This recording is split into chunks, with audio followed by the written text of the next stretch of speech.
Meet Diego Fausto, ang binatang tinaguri ang black sheep ng pamilya Fausto. Kahit ang totoo, si Diego ang umayos ng problema ng dalawa nitong kapatid. Kung hindi dahil kay Diego, baka hindi nagkaayos ang pamilya ng mga ito. Kayang makipagpatayan ni Diego para lamang sa mga kapatid niya. Hindi man ito sabihin, mahal nito ang pamilya.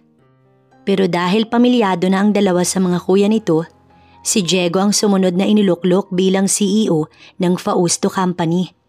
Sa pagpasok nito ng kumpanya ay malaking pagbabago ang nangyari dahil tinanggal at sinibak nito sa pwesto lahat ng mga tauhang alam nitong may ginagawang kababalaghan.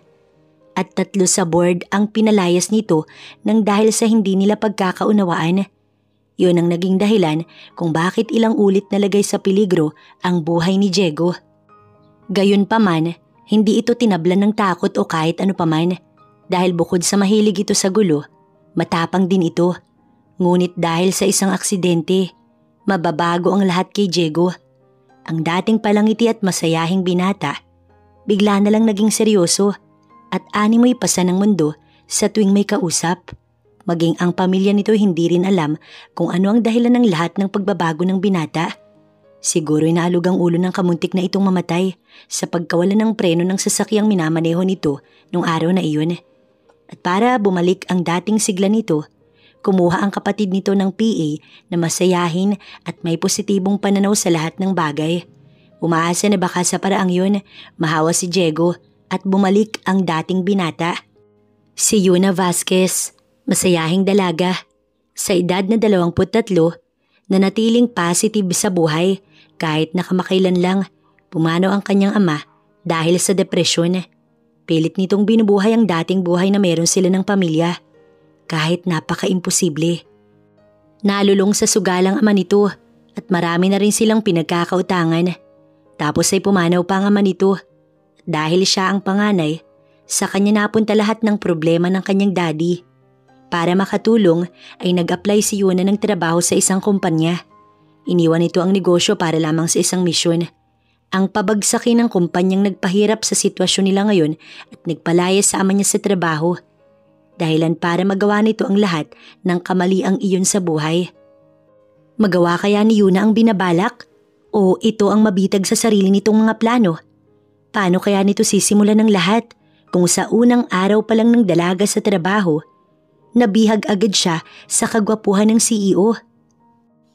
Anak, sayang naman ang negosyo mo kung ititigil mo na. Mag-iisang buwan pa lang ang Yuna's Cafe. Pagpasok pa lang ng bahay ni Yuna, ang mami nito ang agad na bumungad. Ang dating marangyang pamumuhay nila ay biglang nagbago. Ordinaryong bahay na lang ang tinutuluyan nila ngayon. Gayong noon ay napakaganda ng tirahan nila na nasa exclusive subdivision. Pero bigla ay yung kinuha ng bangko ng ganun kabilis. Diretso si Yuna sa sala at pagod na ibinagsak ang likuran sa upuan. Ma'am, wala ring kwenta ang cafe. Nalulugi lang ako dahil sa buwan-buwang pagbabayad ng kuryente at saka pwesto, pero iilan lang din ang pumapasok. Mas mabuting tumigil kaysa naman mawalan ako ng ipon. Kitang-kita ang pagod at pagkadismaya sa mukha ng dalaga. Sa ilang buwan kasi na nawala ang daddy nito, si Yuna ang naiwan para maghanap buhay sa kanila. Nag-aaral pa si Eunice na nakababatang kapatid nito sa high school. Inilipat na nga ng dalaga sa public dahil hindi na kaya ang private. Nagrereklamo ito. Ngunit ano ba ang magagawa ng dalaga? Kailangan nilang magtipid, lalo na at si Yuna lang ang kumakayod. Don't worry ma'am, may nakita na akong trabaho at bukas na ako magsisimula, kaya wag na kayo mag-alala pa. Napabuntong hininga ito matapos tumabi sa kanya. Pasensya ka na anak kung ikaw ang kumakayod para sa atin. Hindi rin kasi ako pwedeng magtrabaho. Alam niyo na yon dahil sa sakit nitong high blood. Siguro kung pwede lamang ibalik ang buhay nila noon at pwedeng ayusin ay ginawa niya para hindi sila humantong sa ganito. Wala pa ba si Eunice ma? Pagtayo ni Yuna, naisip nito ang kapatid. Wala kasing ibang pares ng sapatos sa labas, kundi sa ina niya at sa kanya lamang. Nag-text sa akin na doon daw muna siya sa kaklase at may gagawing project. Gabi na ngunit hindi pa rin nakakauwi. Papasok na sana siya sa kanyang silid pero nang marinig ang sinabi ng mami niya ay inihagis na lang niya ang dalang handbag sa kama, tsaka siya nagsuot ng jacket. Oh, saan ka pupunta anak? Maghahapunan na maya-maya. Walang lingong lumabas ng pinto si Yuna. Nagmamadali dahil talagang malalagot ang kapatid niyang yun. Sumakay ng tricycle si Yuna dahil kung hindi siya nagkamali ay sa Phase 4 pa ang lugar ng kaibigan raw nito. Sinabi na nga niya na huwag magpapagabi dahil maraming masasamang loob sa panahon ngayon at hindi kontrolado ang mga adik. Hello? Nasaan ka, Eunice? Hindi ba sinabi ni Mami sa'yo ate? Nandito ako sa bahay ni Cheska, may tinatapos kaming project. Saan yan? Seryosong usal pa niya. Dito sa pinuntahan natin nun nung binigay ko yung notes ng classmate ko. Bakit ba ate? Kailangan ko nang bumalik sa loob, tinatawag na nila ako. May mga naririnig siyang sigawan, hindi na rin siya sumagot at pinatay agad ang tawag. Manong, sa Phase 4 tayo sa Purok 3, sa may Santo Niño Street. Sige ho ma'am. Kung hindi kasi niya hihigpitan ng kapatid, siguradong mapapariwara ito.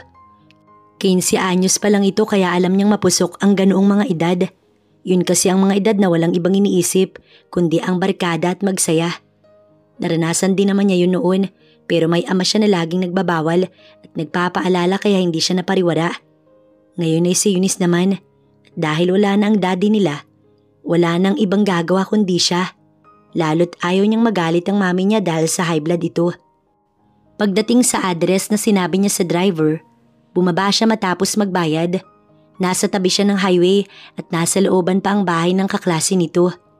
Bumili muna siya ng tubig dahil hinihingal siya sa galit. Umaambon dahil katatapos lang na malakas na ulan. Pero hindi pa siya nakakalapit sa tindahan nang may sasakyan na dumaan sa tabi at sa lakas ng pagkakahinto nito, pati ang tubig ulan na naipon sa tabi ng kalsada, sumambulat sa damit niya. Biglang tumigil si Yuna sa paghakbang dahil sa tubig na tumalansik sa kanya. Saktong bumukas ang pintuan. Naikuyom niya ang kamao at nang sa inis niya, itinulak niya ang pinto ng kotse dahilan para tumama iyon sa mukha ng lalaki. Napamura ito. Hindi niya nakita ang mukha dahil nakaharang ang pintuan. Pero nang isara nito ang pinto, tumambad ang mukha nito. Napalunok ng sunod-sunod si Yuna at bago pa man siya nito makita, tumakbo na siya papasok ng looban. Patay ka talagang Yuna ka. Ang boss mo yun. Ang boss mo. Bulong niya. Sa takot ay kumaripas siya ng takbo papasok ng looban. Sakto rin na sa ikatlong bahay siya tumigil. Maraming tambay at umiinom sa tindahan sa unahan. Tapos narito pa si Eunice. Makakatikim talaga sa kanya yun mamaya. Miss, sandali. Tagay ka muna. Dire-diretso siya kahit may humarang. Miss, napakaganda mo. Halika muna. Manong, nagmamadali ako, tumabi ka. Madiin niyang usal dahil kung hindi bibigwasan niya talaga dahil kamuntik pa siyang nahawakan sa dibdib kung hindi siya nakaiwas. Ang suplada mga brad. Tsaka naghalakhakan ng mga ito. Pagdating sa pintuan ng bahay na tinutukoy ni Eunice, isang katok pa lang, bumukas agad iyon. Magandang gabi ho, nandyan ho ba si Eunice? Bati niya sa babaeng may edad. Tinitigan siya nito mula ulo hanggang paa bago sumagot. Nasa taas ma'am, pasok ka. Nagpasalamat naman siya rito. Umakyat na lang kayo sa rooftop ma'am. Nandun sila kasama ang anak ko. Bakit nasa rooftop? Anong ginagawa ikatatapos lang ng ulan? Hindi na siya nagsalita pa at umakyat na lang sa taas. Dire-diretso naman iyon kahit medyo walang kaayusan ng hagdan dahil sa dami ng nakasabit na kung ano-anong tela. Mukhang mga sinampay. Ang sarap mag-inom. Isa pa, Eunice. Sayawan mo pa kami. Sige pa. Sa lakas ng tawanan na hindi ba iyon narinig sa baba? Pagtapak niya sa pinakahuling baitang, ay gano'n na lang ang gulat ni Yuna nang makitang nakabralang si Eunice at halos wala itong buto kung gumiling. Mamaya ka sa akin, Eunice. Narinig niyang sinabi ng isa sa mga lalaki roon na may hawak na bote na inumin. Bigla niyang kinuha ang isang balding walang laman at itinapon sa harapan ng lahat. Ate, tumigil bigla at kanya-kanyang tahimik ang lahat. Ito ba ang project na ginagawa ninyo? Ang mag-inuman dito sa taas? At ikaw? Lumapit siya habang hinuhubad ang suot na jacket. Isuot mo to, bago kita bugbugin sa harap ng mga kaklase mo. Bulong niya sa lasing na yatang kapatid.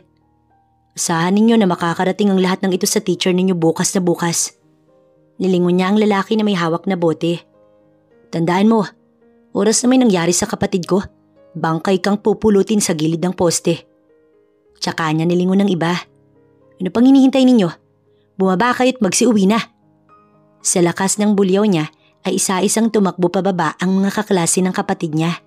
Nilingon niya si Eunice. Tara, sabay hila rito. Aray ate. Reklamo nito, ngunit tuloy lang ang kanyang paghila dahil sa sobrang inis na rin sa naabutan. Wala kaming ibang gusto, Eunice, kundi ang makatapos ka ng pag-aaral.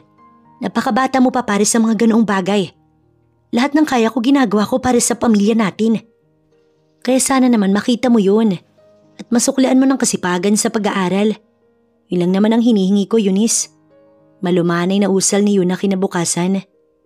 Hindi niya ito sinaktan dahil alam ni Yuna na iba kong mag-isip ang mga kagaya ng kapatid niya.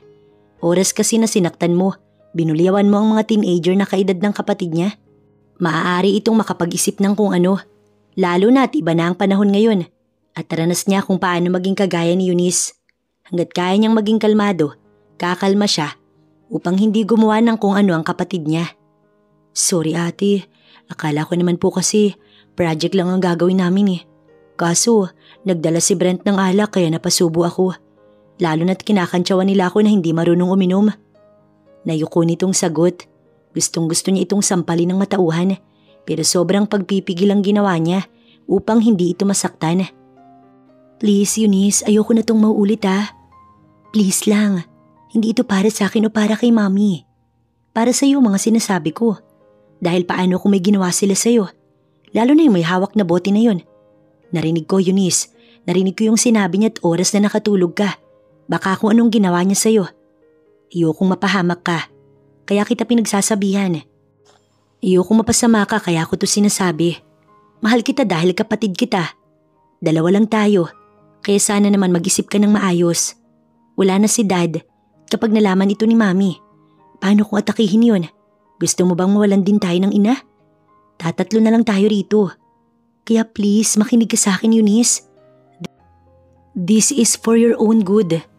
Napayuko ito at alam din niyang umiiyak si Eunice dahil sunod-sunod ang punas nito ng mga luha habang nakaupo sa kama. Wala siyang sinabi sa mami nila kagabi. Nagsinungaling siya na gumawa nga ng project si Eunice na kahit ang totoo, iba ang kanyang naabutan. Hanggat kaya niyang i-handle ang lahat, gagawin niya para lamang hindi na lumaki ang gulo. At hanggat kaya niyang paliwanagan si Eunice, hindi na kailangang malaman ng mami niya. Dahil kaunting problema lang kasi sa ina nila. Sobra-sobra na ito kung mag-alala at magdamdam. Tinapos ni Yuna ang usapan. Sabay na rin silang lumabas ng silid ni Eunice para magagahan. Siya ang nagluto dahil maaga ang pasok ni Eunice, pati na din siya. Mabuti na lang at nakahanap agad si Yuna ng trabaho at sa kumpanya pa ng mga Fausto. Mali ang gumanti, pero kasalanan ba na alamin ng totoo? Dahil bago pa man nawala ang daddy niya, lagi nitong sinisisi ang Fausto Company kung bakit ito nalugmok. Ma'am, mauna na ako. Uminom lang siya ng kape at isang pandesal ang kanyang kinain. Ang baon mo anak. Iniabot ng mami niyang lunch bag na nasa mesa. Binalikan pa niya bago tuluyang lumabas ng bahay. Nauna na si Eunice dahil 6:30 AM ang pasok nito, samantalang 8 AM naman ang pasok niya sa trabaho. Tricycle lang din ang kanyang sinakyan dahil isang sakay lang naman. Ang inaalala ni Yuna ngayon ay kung kamusta na ba ang boss niya na mukhang nasugatan kagabi dahil sa ginawa niya. Sana talaga hindi nito nakita ang mukha niya para hindi siya nito mapalaya sa unang araw ng kanyang trabaho. Diretso na si Yuna sa CEO's office dahil PA ang kanyang trabaho. Pagdating niya sa tapat ng office, bumungad ang isang babae. Sa banta niya ay mas matanda ito ng ilang taon sa kanya dahil sa wrinkles sa mukha nito at may iilan na ring puting buhok sa ulo. Ikaw si Yuna Vasquez? Minsan pa, hindi maputol-putol ang titig nito sa kabuuan niya. Yes ma'am, ako po si Yuna. Tumaas ang isa nitong kilay. Sigurado ka? Kasi parang hindi ikaw ang kailangan ni Sir Diego. Ako po ang na-hired, kaya siguro ako ang kailangan ni Sir. Hindi po ba ma'am?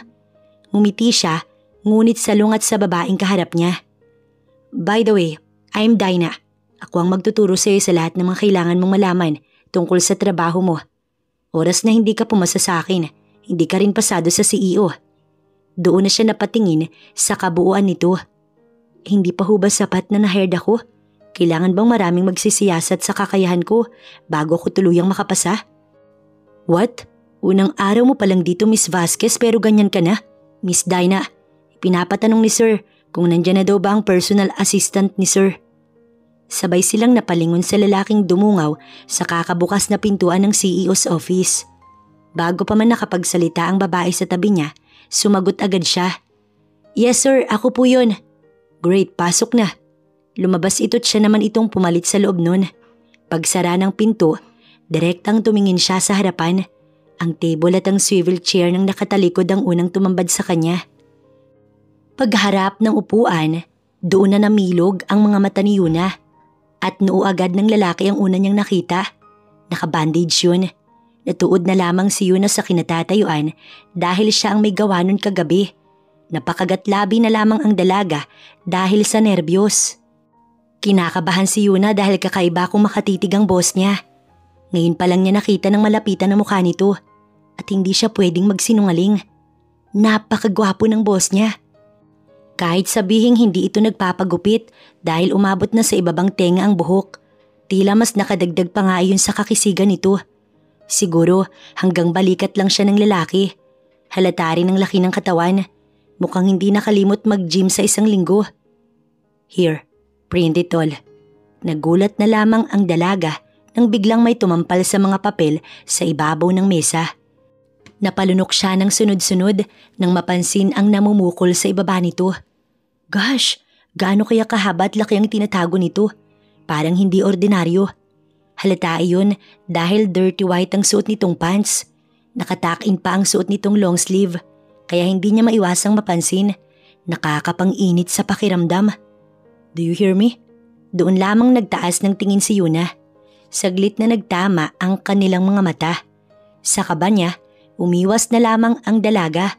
Baka kasi mapaghalata ang siya ang may gawa sa noon itong mukhang malaki ang sugat dahil bandage talaga ang ginamit. Dalangin talaga niya na sana hindi malaman ng boss niya na siya ang may gawa nun. Kasalanan din naman kasi nito kaya siya nagalit. Kung sana hindi siya pinaliguan ng tubig kalsada, di sana hindi siya magagalit at mag-aalboruto sa inis. Yes Sir Diego. Kakatayo lang niya at kabubuhat ng mga papel na inilapag nito nang muling magsalita ang lalaking boss niya. 500 copies. I need it right away. Bawat isa po? 500 copies? Kakatalikod lang nito pero muling humarap nang magtanong siya.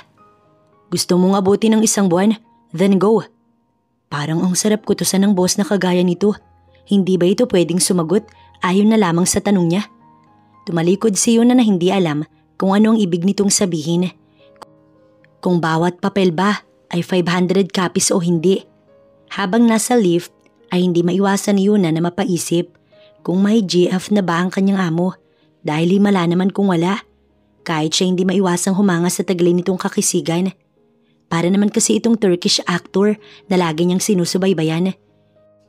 Yun lang ay wala itong bigote na nakikita niya sa bida sa sinusubaybayan niyang drama. Pagbaba niya sa lobby, diretso agad si Yuna sa printer machine. Napakalaking building ng Fausto Company. Nakakalula. Bilyonaryo talaga ang mga Fausto. Kaya siguro ganun-ganun na lang kung magpalayas ng mga tauhan. Kahit ang kapalit ay kabuhayan ng iba. Di kasi nakaranas ng hirap sa buhay. Mukhang lumaki na nakahiga sa yaman ng mga ito.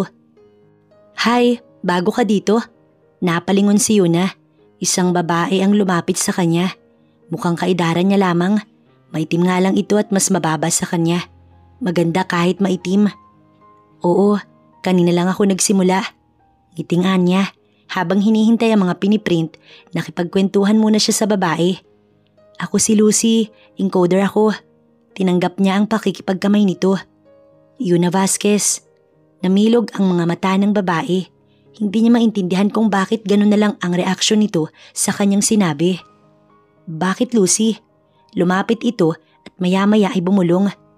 Anong kaugnayan mo sa board na si Mr. Logan Vasquez? Siya naman ngayon ang nagulat. Kilala nito ang kanyang daddy.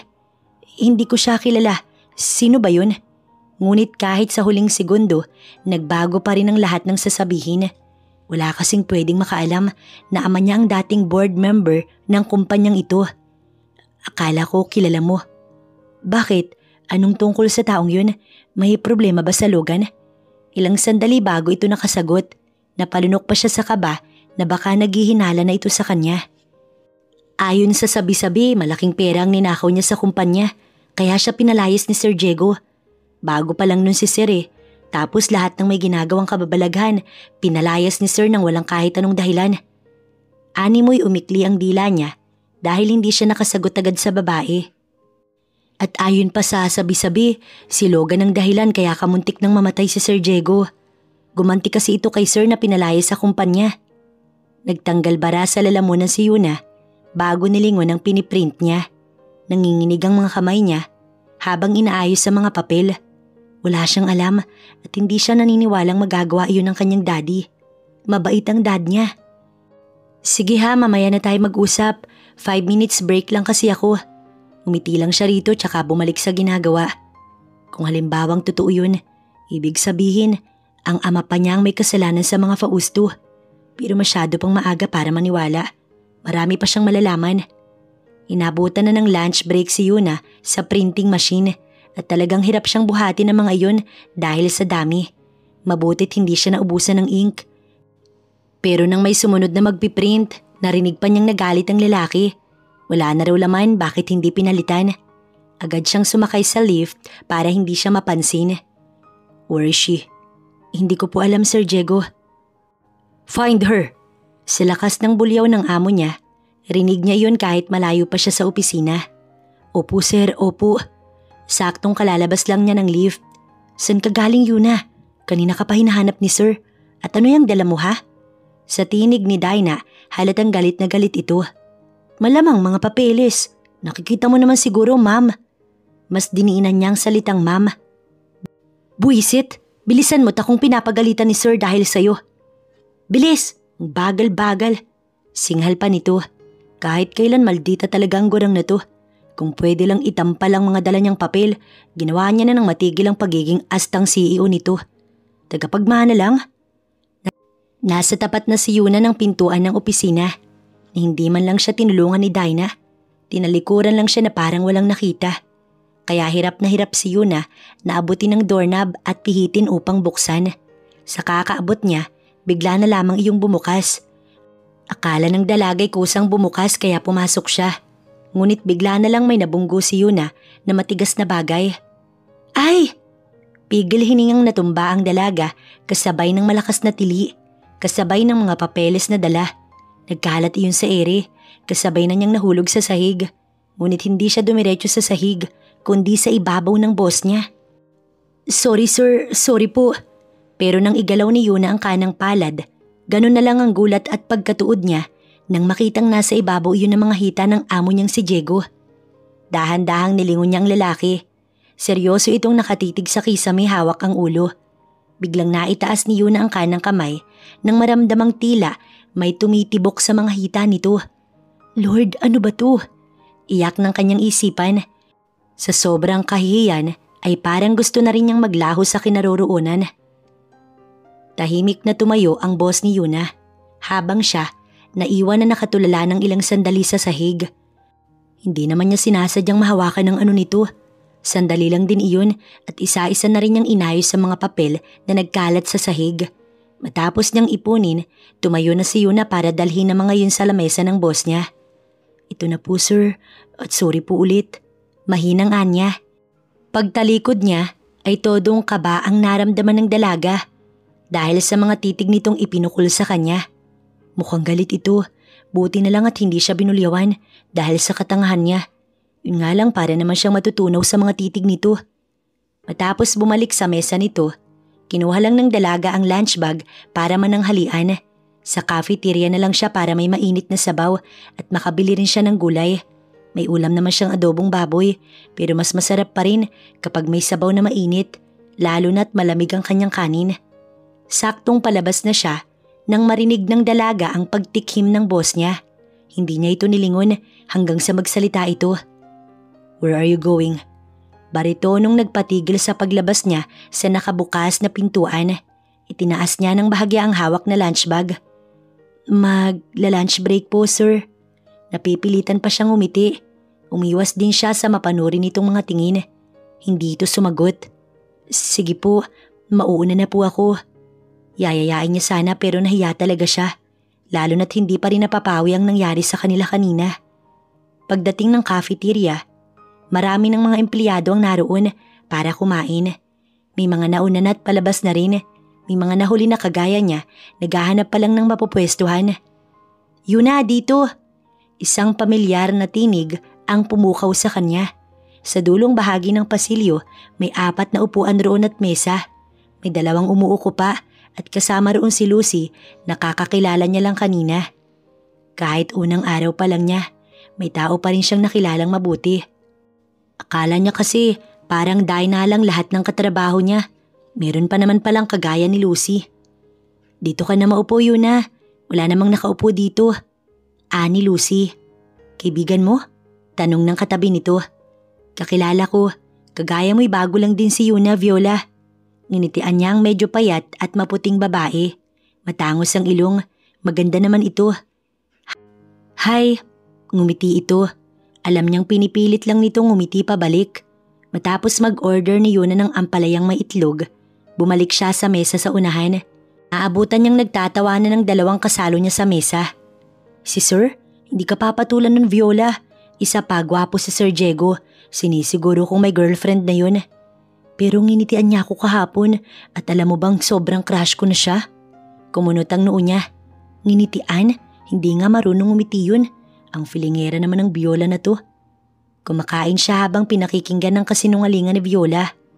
Saang department kaya to? Para kasing alam na alam nito lahat. Siguro kung hindi lang naging over ang makeup ng babaeng to, baka gumanda pa. Ikaw Yuna, anong trabaho mo dito? Janitor? Hindi niya alam kung matatawa ba siya o maiinis. Para kasing hindi biro sa pandinig niyang sinabi nito. Ako? PA. Simpleng sagot ng dalaga. Umarko ang isang kilay ng babae tsaka ito tumawa.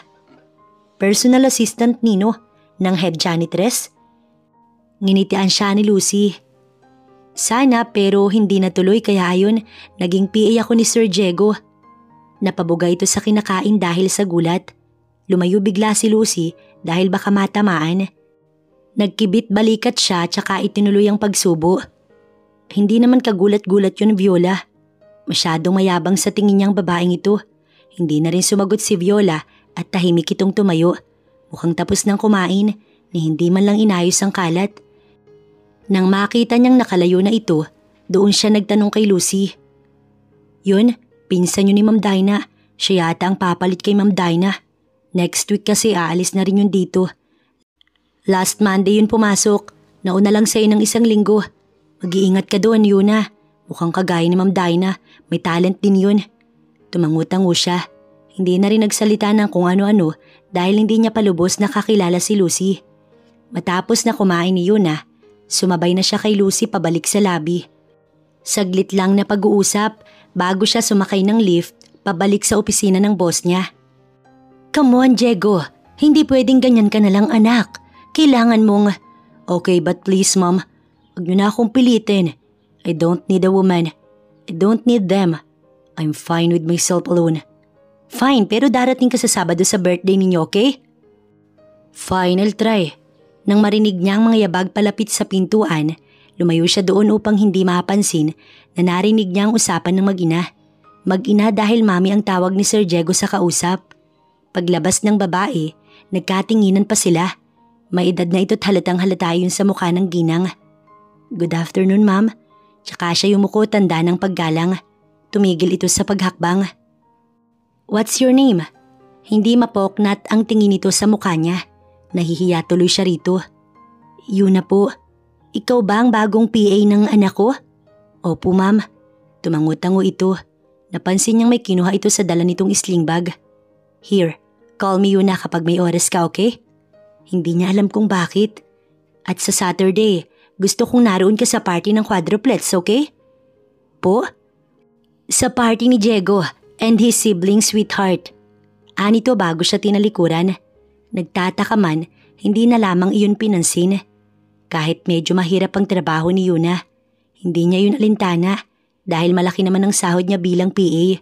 Yun nga lamang, kahit saan pumunta ang boss niya, kailangan kasama siya. Hindi magkanda o gaga sa lahat ng mga pinadadala nitong mga kung ano-anong mga papeles. Hapon na rin at malapit na ang uwian. Hey woman, nang marinig iyon ni Yuna, tumayo siya at pumunta sa table ng boss niya. Yuna po ang pangalan ko, sir. Pagtatama niya sa tawag nito. I don't care. I'll call you whatever I want. Ang suplado, siguro kung pwede lang kutusan ng lalaking to. Kanina pa tumama ang kamay niya sa ulo nito. Sir, Yuna po. Kung hindi niyo po ko tatawagin sa pangalan ko, hindi po ko lalapit. Sa inis ng dalaga, hindi niya na napigilan ang sariling sagutin nito ng ganun. Tinitigan siya nito. Animoy nangiinis pa ang lalaki. Really? Tumango siya bago ito talikuran. Aanhin pa kung ganun ang pangalan niya. Kung pwede naman pala siyang tawagin ng kahit anong gusto nito. Oo, at boss niya ito. Pero hindi ibig sabihin nun, iwawalang galang na nito kung sino siya at kung anong pangalan niya. Hindi porket ito ang nagpapasahod, pwede na siyang basta-bastahin ng boss niya. Let's go, woman. I have a meeting to attend to. Di pa nga siya nakakaupo ay dumaan naman sa likuran niya ang amo at nagmamadali ito. Ngunit ang tawag sa kanya ay woman, kaya hindi talaga siya gumalaw ng makapwesto. Mukhang napansin itong hindi siya sumunod. Bumalik ito sa loob ng opisina. What are you waiting for? Let's go, woman.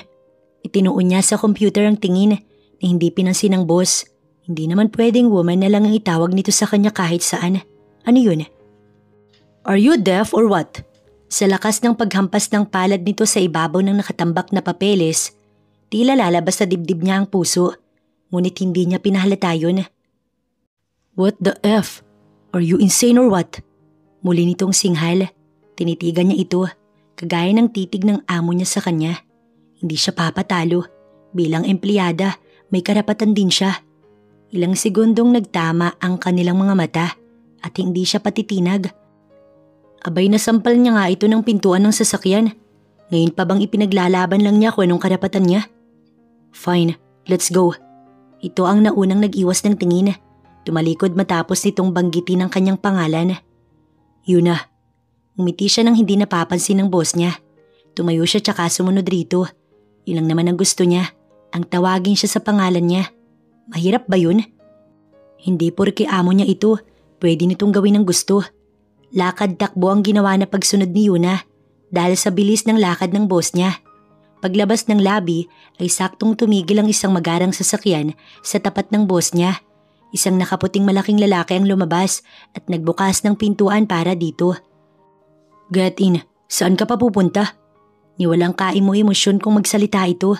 Pero ayos lang dahil nakaya niyang pasunurin ito sa unang pagkakataon. Mukhang hindi ito sobrang sama kagaya ng kanyang iniisip. Kahit hindi ito ngumingiti, alam niyang may kabutihan itong itinatago. Sa unang pagkakataon, humanga siya sa taong ito. Hindi man ito showy, pero alam niyang may itinatago itong mabuting puso. Sa Delgado Jupiter, isinuot niya agad ang seatbelt para siguradong safe siya. Habang patungo roon, abala ang boss niya sa kausap sa cellphone. Habang siya inabala na lang ang sarili sa pagtingin sa labas ng bintana. Siguro inabot ng 20 minutos bago sila nakarating sa sinasabi nitong Delgado. Napakalaking building iyon at mukhang kasing taas din ang gusali ng mga Fausto. Lumabas siya sa kabilang pintuan. Nagsabay sila ng kanyang amo. Wait us here, Jupiter. Yes, sir. Sagot ng lalaki. Naunang humakbang ang boss ni Yuna. Sumunod lang siya sa likuran nito. Pagdating sa entrance ay may bumungad na 3 katao. Nakasuot ang mga ito at ang nasa gitnang matangkad at medyo inchik na mga mata ang bumati sa boss niya. Mr. Diego Fausto, thank you sa pagpapaunlak mo. Nung nakaraan pa ako nagpadala ng sulat, but you didn't reply. Kala ko hindi mo na ako papansinin. Tatalikod na sana ito para igiya sila nang malingunan siya ng lalaki. Si Yuna, don't mind her. She's my PA. PA? Yun lang ba? So can I admire her? She's so… Come on, Jim. Di ako pumunta rito para pagpantasyahan mo ang PA ko. Malakas na tawang isinagot ng kausap nito. Nilingon siya ng amo niya at pinalilipat sa kabilang tabi nito. Pero dahil sa bagal niya, nagulat na lang siya nang hawakan nito ang kanyang palad at hinila patungo sa tabi nito. Tila tumigil ng saglit ang mundo niya dahil sa ginawa nito. Nasa gilid lamang si Yuna ng boss nito habang nagmi-meeting. Abala ito sa pagtitake down notes sa mga halagang bagay na kailangang malaman. Matapos magsulat, ibinalik ng dalaga ang tingin sa nagsasalita. Ngunit pasimple siyang nag-iwas ng tingin nang mahuli ang mata ng kamiting ng boss niya na nakatitig sa kanya. Para hindi makaabala, nagyuko na lang siya at itinuon ang tingin sa hawak na notebook. Ramdam ni Yuna na nakatitig sa kanya si Boss Diego. Hindi na lang din niya nilingon para kasing kinakabahan siya. Hanggang matapos ang pag-uusap tungkol sa negosyo, tahimik lamang ang dalaga. Thank you, Diego.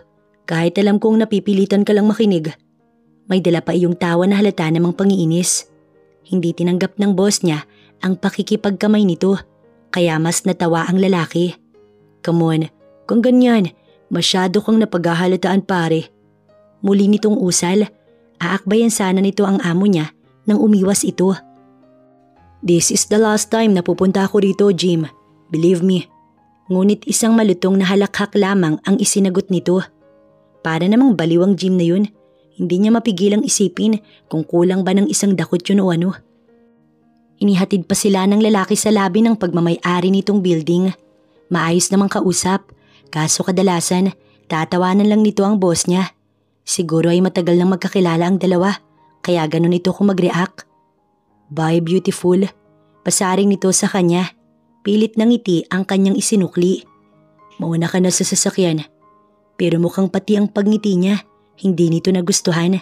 Humarang kasi ang boss niya sa harapan niya na animoy ayaw siyang ipakita sa lalaki. Diego, wag kang ganyan. Sige ka.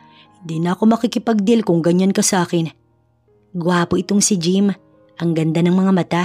Pero hindi niya type dahil para itong adik na panay ang halakhak. Para tuloy naging iwan. Hindi niya na narinig ang sagot ng boss niya dahil nauna siyang tumalikod. Ilang minuto rin ang usapan ng dalawa bago sumunod sa kanya ang binata. Next time, huwag kang basta-bastang umingiti kung kani-kanino. Kakaupo lang talaga nito pero iyon agad ang bungad sa kanya. Napalunok na lang si Yuna dahil sa tinig nito. Galit ba ito? Ano naman kung umiti? Alangan namang umiyak siya o magalit. Hindi na siya sumagot, baka kasi magalit lang ito sa sagot niya. Lalo na ngayon at alam niyang mainit ang ulo nito sa sagutan nila kanina. 4:10 PM na rin nang pasadahan niya ang suot na relo. Wala naman sigurong overtime, di ba? Sir, pwede na po ba akong umuwi? Saan ka nakatira? Anong ibig nitong sabihin sa tanong? Ihahatid ba siya nito? Sa Pasay ho, pwede naman po akong bumaban at mag-commute, sir. Hindi ito nakatingin pero patuloy sa pagsagot. Jupiter, stop the car. Gusto nga sana niyang kiligin sa isiping ihahatid siya. Pero nang marinig niya ang sagot nito, parang biglang napawi ang kilig niya. Buisit! Inis na bulahaw ni Yuna nang makababat makaalis ang sasakyan ng boss niya. Napakawala talagang konsiderasyon, pero kahit maglupasay pa siya, wala na ring magagawa yun dahil wala na ang sasakyan. Habang nakasakay sa tricycle, hindi mapawi-pawi ang inis niya. Napakawalang awa. Dahil sa pagtsatsaga sa ugali ng boss ng dalaga, tumagal naman si Yuna ng isang buwan. Nakuha na rin niya ang unang sahod at talagang worth it lahat ng pagkainis at galit niya sa amo. Medyo nagbago na rin si Eunice dahil maaga na rin itong umuwi at hindi na rin naulit ang nangyari last month. Linggo ngayon at naisipan ng dalaga na lumabas silang tatlo dahil day off naman niya. Habang nagbibihis, napansin niya ang isang maliit na papel sa loob ng kanyang handbag. Nang makita at mabasa iyon, nagulat na lang siya. Calling card yun ng mami ng boss niya at nakalimutan din niya ang tungkol sa sinabi nitong party. At mukhang tapos na rin dahil isang buwan na nang sinabi iyon ng ginang. Nahiya tuloy siya bigla. Pero kung may party nga noon si Sir Diego, bakit hindi man lang niya ito nakita na umalis o nag-absent kahit isang araw man lang? Sa bagay baka after work pumunta naman ito. Nadismaya lang siya dahil siya pa itong nakalimot sa imbitasyon nito. Baka sa susunod na araw, tawagan niya ito para makausap. Nangako pa man din siya rito na tatawagan niya ang ginang. Isang simpleng fitted jeans na itim at polo shirt na white ang suot niya. Pasimple siyang umikot sa salamin. In fairness, Ang sexy niya sa ganoong ayos. Lagi na lang kasi siyang nakaskirt at blouse sa work. Pinarisan niya ng flat sandal. Matangkad naman siya kaya hindi niya na kailangan magtakong. Isa pa sa mall sila pupunta. Hindi kailangan ng heels sa pupuntahan nila. Pagkadampot ni Yuna sa sling bag, chinek muna niyang lahat ng kailangang dalhin kung naipasok ba niyang lahat sa bag. At nang makitang naroon na lahat, tsaka lamang siya lumabas. Hindi niya na tinalian ang hanggang gitnang likod na buhok niya. Si Eunice ma, takang tanong niya sa ina na nakahanda na sa sala. Hindi ko pa nakitang lumabas anak, baka nasa kwarto pa. Tignan mo nga. Utos nito habang sinusuklay ang buhok. Sumunod naman si Yuna, pero nang makapasok, walang bakas ni Eunice sa silid nito. Nakabukas sa mga cabinet. Nang tignan niya, wala nang mga damit doon. Biglang sumilay ang kaba sa kanyang puso. Binuksan niya ang ibang lagay ng gamit nito, pati ang ilalim ng kama. Wala na ang maleta roon at iilan na lang ang sapatos. Maging ang mga mahalagang gamit ng kapatid niya ay wala rin. Mami, halika bilis! Hindi na rin napigilan ni Yuna na tawagin ang kanyang ina. Nawawala si Eunice ma, wala na mga gamit niya rito. Biglang napaupo ang mami niya sa kama at sunod-sunod na tumulo ang mga luha. Huwag kang mag-alala ma, hahanapin ko si Eunice. Nanginginig ang mga kamay nito habang yumuyugyug ang balikat. Wala siyang ibang nagawa kundi yakapin ang ina. Nasaan ang kapatid mo, Yuna? Napakabata pa niya. Saan siya pumunta? Baka mapahamak yun. Wala siyang ibang nagawa kundi pakalmahin ang ginang dahil baka mapano pa ito. Akala niya ay okay na. Akala niya ay maayos na dahil hindi na rin ito umaalis ng bahay. Kagabi nakita pa niya ito. Sabay pa silang naghapunan, pero bakit ngayon nawawala ito? Sinubukan niyang tawagan, ngunit hindi niya na makontak. Kahit ulit-ulitin niyang tawagan, hindi na talaga ito makontak. Hindi na rin natuloy ang alis nila dahil sa problemang kinakaharap. Nasa sala si Yuna at nagbabaka sakaling may makakausap sa kanyang mga kontak. Hello? Zalvi, si Yuna to, ate ni Eunice. Itatanong ko sana kung nagawi ba dyan sa inyo ang kapatid ko. Si Zalvi ay kaklase nito. Nakuha niyang number ng babae sa cellphone din ni Eunice. Dahil kadalasan, ito ang kasama ni Eunice kaya palihim niya itong kinuha. Ang huling sinabi niya sa akin ate, sasama daw po siya kay Dawson. Who's Dawson? Yun po yung BF niya ate. Natigagal na lamang siya. May BF na ang kapatid niya. Gayong napakabata pa ng kapatid niya. Saan nakatira si Dawson, Zalvi? Taga Cagayan po siya. Nag-drop out na po yun. Nasa tita niya po dati sa Phase 4. Pero nang ma-drop out, pinauwi sila sa Cagayan. Gusto niyang sampalin sa kalin at kalbuhin ng kapatid pero hindi niya magawa. Anak, puntahan mo si Eunice doon. Baka anong gawin sa kanya doon, Yuna? Tahimik lang siya habang kuyum ang kamao. Zalvi, anong kumpletong address ng lalaking yun doon? At kumpletong pangalan sana ng lalaki at pamilya niya, Zalvi. Ite-text ko po ate. Nagpasalamat siya bago ibinaba ang tawag. Paano na ngayon? Maglilib siya sa trabaho dahil sa kapatid? Napaka-selfish talaga. Alam na nga na wala na siyang oras sa sarili para lang buhayin ang pamilyang to. Tapos ngayon, binigyan pa siya ng isa na namang problema ng kapatid niya. Habang naghahanda ng mga gamit, hindi mapawi ang takot sa kanyang puso. Ang layo ng Cagayan. Wala ngang dagat pero biyahe naman ang kinatatakutan niya. Hindi siya sanay sa malayo ang biyahe at talagang hindi maganda ang kanyang pakiramdam. Anak, may bisita ka. Mula sa labas ng pintuan, kumatok ang kanyang ina. Natigil ang pag-aayos ng iilang gamit nang sabihin nito iyon. Bisita? Sino naman? Alangang si Lucy? Anong gagawin nito rito? Tsaka hindi naman ito alam na… Sir Diego? Anong ginagawa mo rito? Namilog na lang ang mga mata niya nang mula sa sala, naabutan niyang nakaupo roon ng boss niya. Paano mo nalaman ang address ng I have my ways? Tinatawagan kita but you didn't answer. So I decided to come here. Nayuko ito. Gusto niyang kiligin pero pinipigilan ang kanyang problema. Pasensya na po. Hindi ko siguro napansin sir. Bakit po sana? Day off niya ngayon kaya bakit ito narito? Alam niyang nahihiya ito pero kahit ganun, parang galit pa rin ang mukha nito.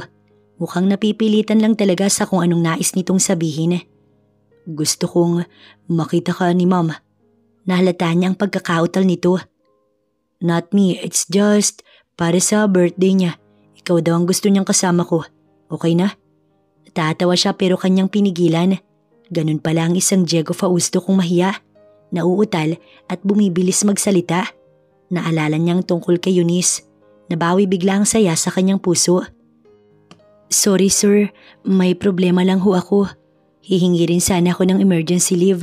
Bukas po at sa mga susunod. May pupuntahan lang po sana. What?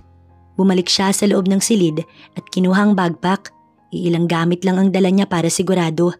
Baka kasi hindi niya makita agad ang kapatid ng isang araw. Nawawala po yung kapatid ko. Kailangan ko siyang hanapin sir, sorry po. Tsaka na po tayo mag-usap kapag lalabas na sana siya. Nakatingin lang ang mami niya sa tapat ng pinto ng kanyang silid. Patuloy pa rin ito sa pag-iyak. Hahanapin ko po siya ma. Tumango ito. Tumayo rin si Sir Diego at sinundan siya sa pintuan. Saan ka pupunta? Sa Cagayan po sir, para po hanapin ang kapatid ko. Sasamahan kita.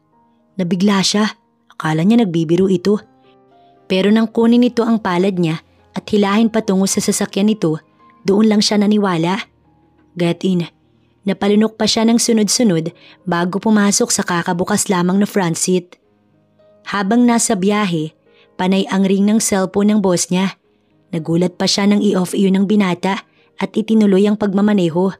Mahaba-habang biyahe dahil ilang oras bago sila makarating ng Nueva Ecija. Tanghaling tapat na at nagugutom na siya. Hindi rin masabi ni Yuna sa binata dahil nahihiya naman siya rito. Ito na nga ang naging driver niya. Tapos uutusan pa niyang bumili ng makakain. Pero talagang nagrarambol na ang mga alaga niya sa tiyan. Walang humpay na rin ang pagtunog nun na tila nagre-reklamong gutom na talaga. Napaayos ng upo si Yuna nang saglit siyang tapunan ng tingin ni Diego. Mukhang napansin nito na hindi siya mapakali. You hungry? Baritonong tinig na nagpatango sa kanya ng mahina.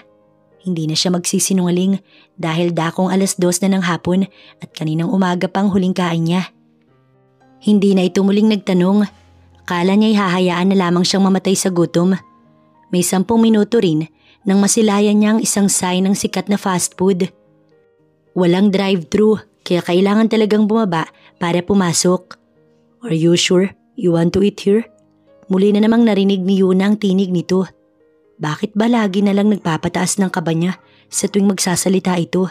Dahil kaya sa tinig o sadyang natatakot lang siya? Mukhang hindi takot dahil hindi naman siya natatakot sumagot dito, lalo na kung tama siya. Bakit? Ayaw mo ba sir? Nagugutom na po ako eh. Reklamo niya. Pagsara ng pinto, tsaka ito nasagot. Stop calling me sir. Wala tayo sa opisina. Just Diego. Sige po, Sir Diego. Don't use po or opo. I'm not an old man, okay? Ang suplado naman tapos wala man lang pagka-gentleman. Iniwan siya at nagsariling bukas ng salaming pintuan. Butit may guard, pinagbuksan siya nito. Welcome ma'am. Ngumiti siya, lumingon ng kanyang kasama. Huling-huli niya ang paglukot ng mukha nito. Ano naman ang problema nun? Hinintay na siya nito. Nagtaka naman siya dahil kung pwesto ang hinahanap, marami namang pagpupwestuhan pa. Ang gwapo, kano ba yan? In fairness, bagay sila ni ate girl, ang sexy at ang tangkad at sobrang ganda rin. Bigla niyang kinuha ang suot na sunglass. Nakalimutan niyang nasa loob na pala sila ng fast food. Nasa gitna sila ng lugar. Can you order for us? Kumunot ang noo niya. Bakit po? Pero nang maalalang ayaw nitong magpaopo, muli niyang inulit ang tanong. Why? Mukhang alam niya na kung bakit. Hindi ito marunong mag-order. Natawa siya ng bigla. Stop it. Ngayon lang ako nakapasok sa ganitong lugar, okay? Hindi na siya sumagot. Nauna na lang siyang humakbang patungo sa tapat ng counter. Tsaka siya tumingin sa taas kung nasaan ang mga available na pwedeng orderin. Anong gusto mo? Kung anong sayo. Bahagyang kinilig ang dalaga pero mukhang maliban sa kanya, may crew rin na kinikilig. Hindi niya na pinansin at nag-order na lamang. Here. Mula sa likod niya, dumaan ang kamay nito sa kanyang tagiliran. Nahapit ang bewang niya dahilan para makalikha iyon ng kung anong kuryente. Inabot niya ang cash na ibinigay nito. Okay na ang 1,000. Ibinalik niya rito ang isa pang buong 1,000. Diyan lang sa'yo. Baka may gusto ka pang bilhin mamaya. Hindi na siya nagsalita pa dahil pansin niyang sa kanila na ni Diego nakatuon ang tingin ng mga naroon. Pati ang mga kumakain nakatitig na rin sa kanila. Here's your number, ma'am. Thank you. Wika ng cashier na may dala pang kilig. Salamat. Si Diego ang tumanggap ng kanilang number. Sa dulong bahagi sila pumesto na may 2 upuan lamang. Ilang sandali lang din nang dumating ang kanilang in-order. Natatawa siya na tila may kaunting awa dahil sa sobrang kainosentehan ng kanyang kasama. Kahit yung napkin inusisa pa nito. Ganito lang, dapat naka-fold right? Natatawa talaga siya. Big deal na ba yun rito? Anong gagawin niya hindi ito 5-star restaurant? But the food is good. Hindi niya na ito inintindi. Sa gutom niya, paano pa niya ito sasagutin? Pagkatapos ng tanghalian nila, nagpa-take out pa ito ng 1 bucket ng chicken para daw hindi sila gutumin. Nang may madaan ng pizza place, ay muli na namang tumigil para bumili ulit. Grabe 3 box, kaya ba nilang ubusin yun? Why? Para hindi na tumunog ang tiyan mo. Nahiyan lang talaga siya. Narinig pala talaga nito ang pagtunog ng tiyan niya kanina. Habang nasa daan ay ikinuwento ni Yuna ang tungkol sa kapatid niya. Good listener naman ito para sa kanya. Madali lang din palang makagaanan ng loob na ngayon niya lamang nalaman. Maayos din kausap kapag nagseseryoso. Talaga nga naman na 1 buwan na pagiging PA niya rito. Ngayon niya lang talaga nalaman na marunong din itong makinig sa iba. Malapit na sila nang biglang kumidlat ng napakalakas. Napasigaw siya nang gumuhit sa windshield ng sasakyan ang ilaw na iyon. Sa takot ni Yuna ay napapulupot siya sa katawan ni Diego. Hey, wait Yuna, mababangga tayo. Pero hindi niya yun nalintana dahil sa sobrang takot. Mabuti na lang at naiayos naman ang paghinto ni Diego ng kotse sa gilid ng highway. Napakalakas ng ulan ang sinundan. Maya-maya ay muli na namang sinundan ng kidlat at kapag ganito, walang ibang pumapagitna sa puso niya kundi puro takot na lang. Sa higpit ng kapit nito sa leeg ni Diego, hindi na alam ng dalaga na nakatitig pala ang binata sa kanya. Dahil sa lakas ng ulan at kidlat, hindi na muna sila tumuloy sa address na dapat na pupuntahan nila. Nag-book na sila ng hotel dahil paggabi na ng mga oras na yun at delikado kung di diretso. Walang nagawa si Yuna kundi ang sumang-ayon dahil bukod sa ulan, hindi pa rin napapawi ang kidlat na pinakakinatatakutan niya. Nagkaroon na kasi siya ng phobia rito dahil noong bata siya, nasaksihan ni Yuna ang pagkakatama ng kidlat sa puno ng nyug at nasunog. Kaya tumatak talaga sa isip ng dalaga na oras na tinamaan ng kidlat, patay ka talaga. 2 kwarto ang kinuha ni Diego, room 201 and 202. Magkatabi lang yun. Okay na siya doon at napakaganda rin ang silid dahil nakikita ang kagandahan ng lugar dahil sa salaming bintana na nakatapat sa silangan. Kaya bawat bukang liwayway, masisilayan talaga ang paglitaw ng haring araw. Ngunit ng gabing yun, nakasara ang floor-to-ceiling curtain dahil bawat bagsak ng kidlat talagang gumuguhit sa salaming bintana. Hindi mapawi-pawi ang kanyang takot. Nag-shower siya bago magbihis. Mabuti na lang at may dala siyang pantulog at pamalit na rin kinabukasan. Hindi na rin sila kumain dahil busog pa siya. Opo ma, nasa Nueva Ecija na po kami ni Diego. Nasa kama siya habang kausap ang kanyang ina na halatang nag-aalala talaga. Kahit siya ganun din, sana nga lamang ay makita niya si Eunice. Anak, yung Diego ba isang Fausto? Natigilan siya. Oo nga pala, walang alam ang mami niya na Fausto si Diego. Opo ma. Anak, baka anong gawin niyan sa'yo? Ang sabi ng dad mo'y masama sila. Sila rin ang dahilan kaya halata ang galit sa tinig nito. Walang kasalanan ng mga Fausto. Sa 1 buwan na pagtatrabaho niya sa company ng mga ito, ay nakapagtanong na rin siya sa mga dating nagtatrabaho doon. At ayon sa mga ito, walang kasalanan ng company. Bagkus ang dad niya pa ang may malaking utang dahil sa pagnanakaw nito sa pera ng company. Tama nga siguro dahil nalulong sa sugal ang daddy niya habang board ito ng Fausto Company. Maaari iyong mangyari lalo na't wala nang mapagkukunan ng dad niya. Pati ang bahay at lahat ng ari-arian nila naipatalo na rin ito. Kaya alam niya na kasalanan ng daddy niya kung bakit ito napalayas. Mabuti na lang nga at pinaalis na lang ito. At hindi na pinagbayad, ayon din kay Lucy na isa ring marites sa trabaho. Mom, sasabihin ko sa iyo lahat pagbalik ko. Pero sa ngayon, hayaan niyo po muna ako. Kilala ko po si Sir Diego, ma, at alam kong hindi niya ako pababayaan. Parang siguradong sigurado siya ng mga oras na yun. Ewan ba niya? Pero simula kanina nang niyakap siya nito dahil sa takot, naramdaman niya na iba si Diego.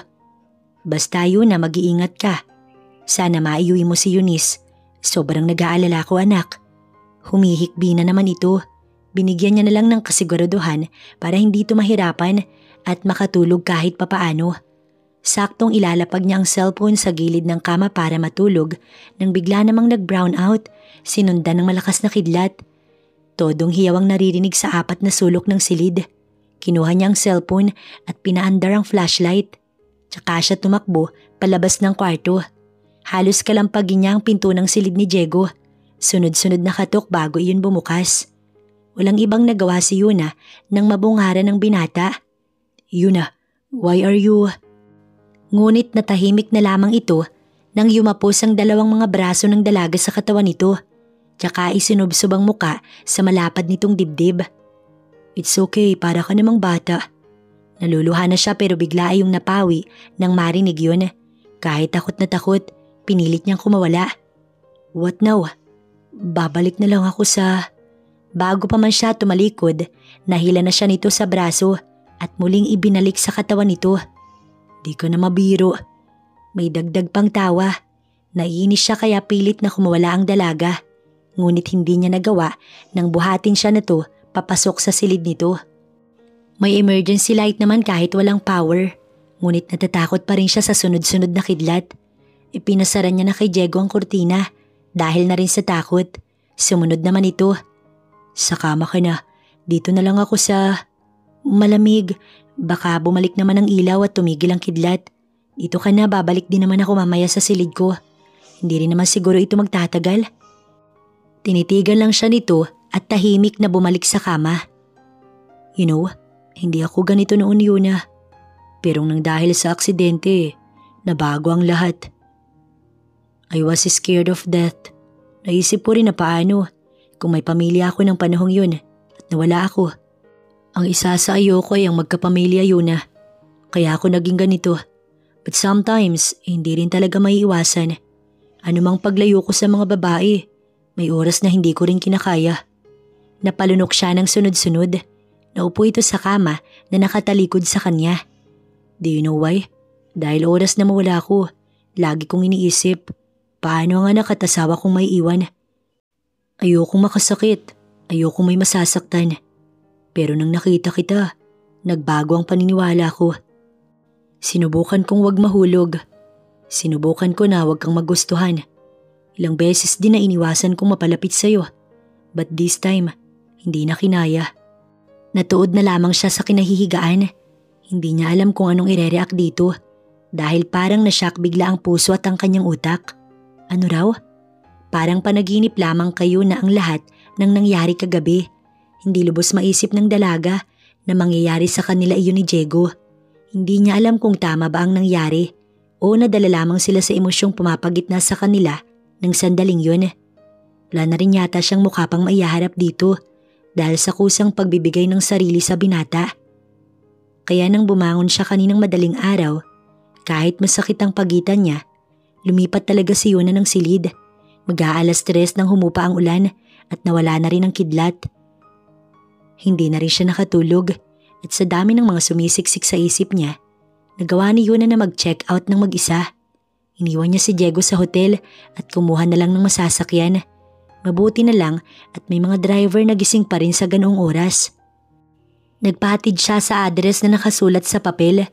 Kahit hindi maganda ang pakiramdam, tumuloy pa rin siya pa Cagayan Valley. May mga pasahero siyang nakasabay kaya hindi siya kinakabahan o natakot. Umaga na nang bumaba siya sa isang barangay. Dumaan si Yuna sa tindahan para magkape dahil nagugutom na rin siya. Hindi kasi sila naghapunan ni Diego kagabi. Si Diego pa rin ang nasa isip niya kahit na hindi niya ito kasama. Sana'y makabalik ito ng maayos sa Maynila. Ayaw na rin niya itong idamay sa problema niya. Lalo na't nalaman niya kung anong kinatatakutan nito. Kaya siguro ganun na lang ito palagi. Malamig at tila galit sa lahat ng oras dahil ayaw nitong mapalapit sa mga babaeng nakakasalamuha. Sana'y mawala na ang takot sa puso nito. Sana ay maging okay na din ito at mawala na kung anumang takot sa puso. "Miss, where are you from?" May lumapit na isang lalaki sa kanya. Siguro taga roon, nasa 40 to 45 na siguro at mukhang driver ng tricycle sa paradahang tinigilan. Taga Maynila ho.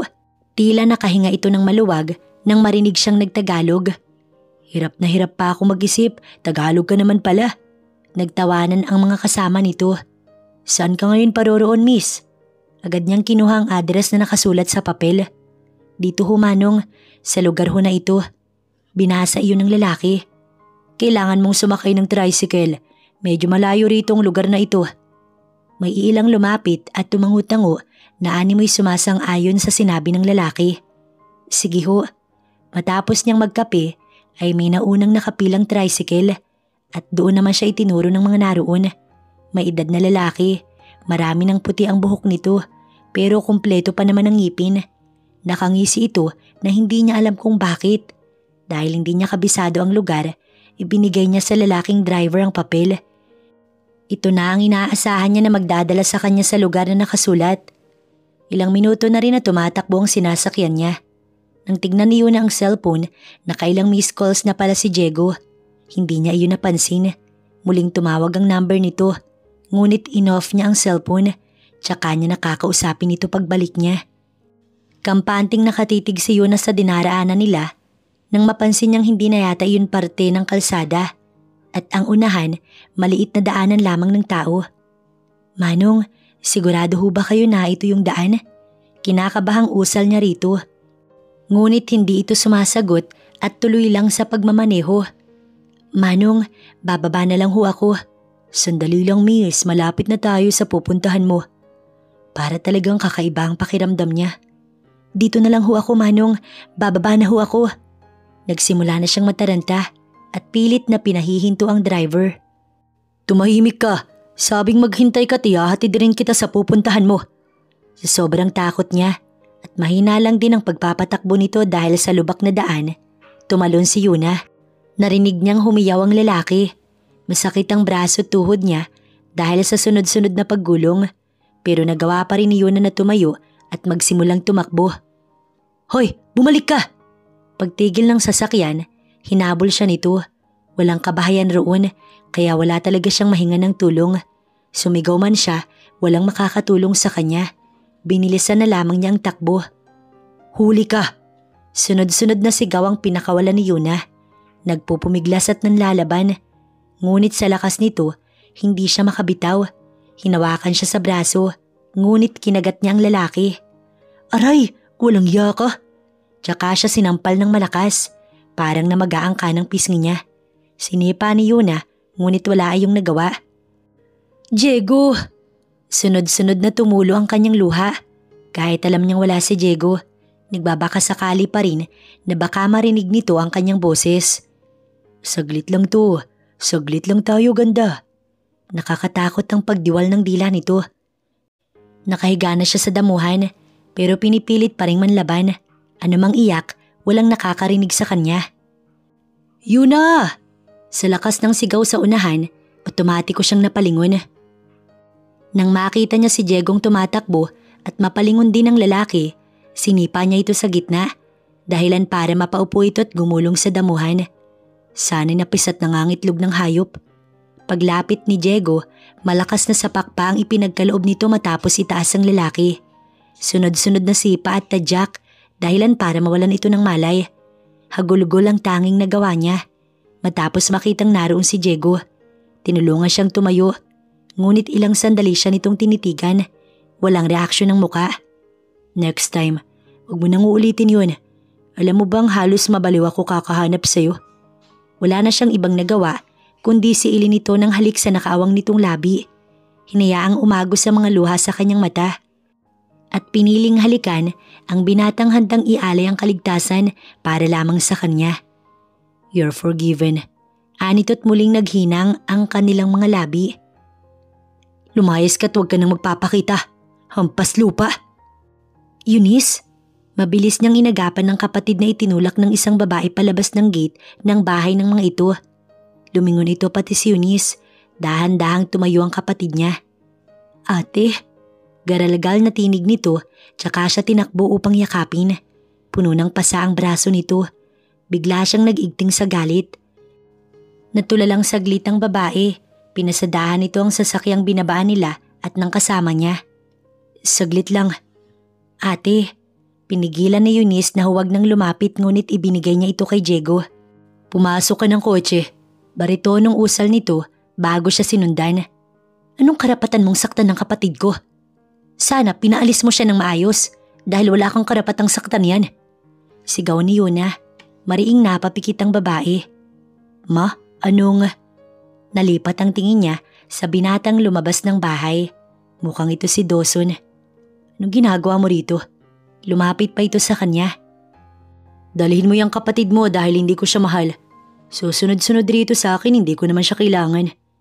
Nakita niya ang pagkuyom ng kamao ni Diego, ngunit hinawakan niya ang braso nito. "Ah, ganun?" Tsaka niya ito sinuntok ng malakas. Halos mawasak ang kawayang gate ng mga ito ng daganan ng lalaki. "Anak!" Tinulungan ng babaeng nakatayo ang anak nito tsaka siya hinarap.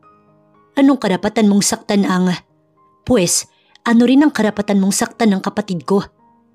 Ipapabarangay kita. Yang kapatid mo ang sumama sa anak ko." "Sige manang magpabarangay ka para ipapulis ko rin kayo.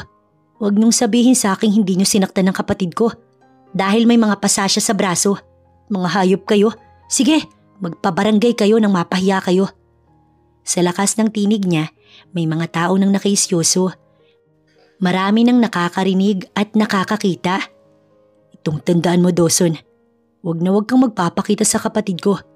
Dahil oras na makita kita kahit tumapak ka man lang ng Maynila, ididiretso kita sa kulungan. At ikaw na babae ka. Isa kang walang kwentang ina. Napakakonsentidora mong magulang. Ang kapal ninyo."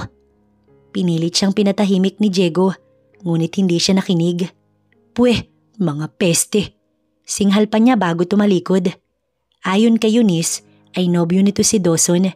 Nangako rin daw na kapag sumama ito sa lalaki, magiging maayos ito. Pero sa natagpuan ni Eunice ay pagmamaltrato sa ina ng lalaki. Lalo na at 20 years old pa lang ito at 15 lamang ang kapatid niya. Buntis si Eunice ng 1 buwan kaya ito natakot sa kanya at sa mami nila. Pero sana nagsabi ito dahil hindi naman siya nananakit. Marunong siyang magtimpi kahit pa sobra ang naging pagkakasala ng kapatid niya.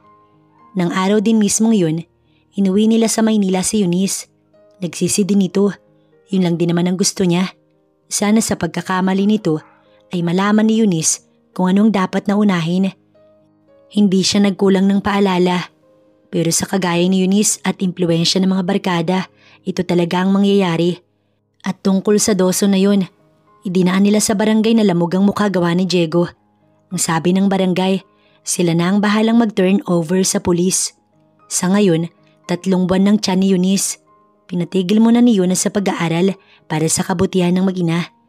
Oo, bata pa si Eunice, pero hindi kailangang saktan, buliyawan o pagalitan. Dahil anumang gawin natin, hindi na maibabalik ang nagawa nitong kasalanan.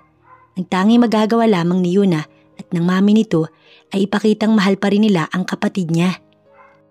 Sa ina niya ay naipaliwanag na rin niyang tungkol sa kasalanan ng kanyang daddy. Noong unay ayaw pa nitong umamin. Pero nang makita ang lahat ng papeles na ibinigay ni Diego, doon na ito nang hinat na pahagulgol. Wala silang magagawa dahil iyon ang kagustuhan ng kanyang ama. Sa kanila naman ni Diego, siya pa rin naman ang PA nito kahit ayaw na sana siyang pagtrabahuhin ng binata. Maraming salamat, Iha. Isang mahigpit na yakap ang pinakawalan ng ina ni Diego nang bumusita ito sa company. May dala rin itong pizza na kahapon pa niya hinahanap. Ayaw lang niya magsabi. Gusto kasi niya na kusang alamin ni Diego kung anong gusto niya. Natulala na lang ang mag-ina nang makitang 2 slice na lang ng bacon and cheese pizza ang natira sa box. Kinuha niya ang ketchup at nilagyan ng isang slice nun. Isusubo na rin sana niya nang bigla na lang siyang nagduwal at dire-diretso sa CR. Sinundan ni Diego na puno ng pag-aalala ang muka pati na ng mami nito. God! Yuna is pregnant, Diego! She is pregnant! Parang nag-echo sa pandinig niya ang sigaw ng ginang. Wait, what are you talking about, mommy? Humarap siya sa dalawa matapos maghugas sa lababo. Oh God! Congratulations anak, iha! Kailangan ninyo makasal. May apo na naman kami ni Lucas. My God! Tumingin siya kay Diego at nginitian ito. Doon na napahiyaw sa galak ang kanyang nobyo. Is that true, baby? Tumango siya dahilan para buhatin siya nito at iikot-ikot sa ere. Diego, hey! Put me down!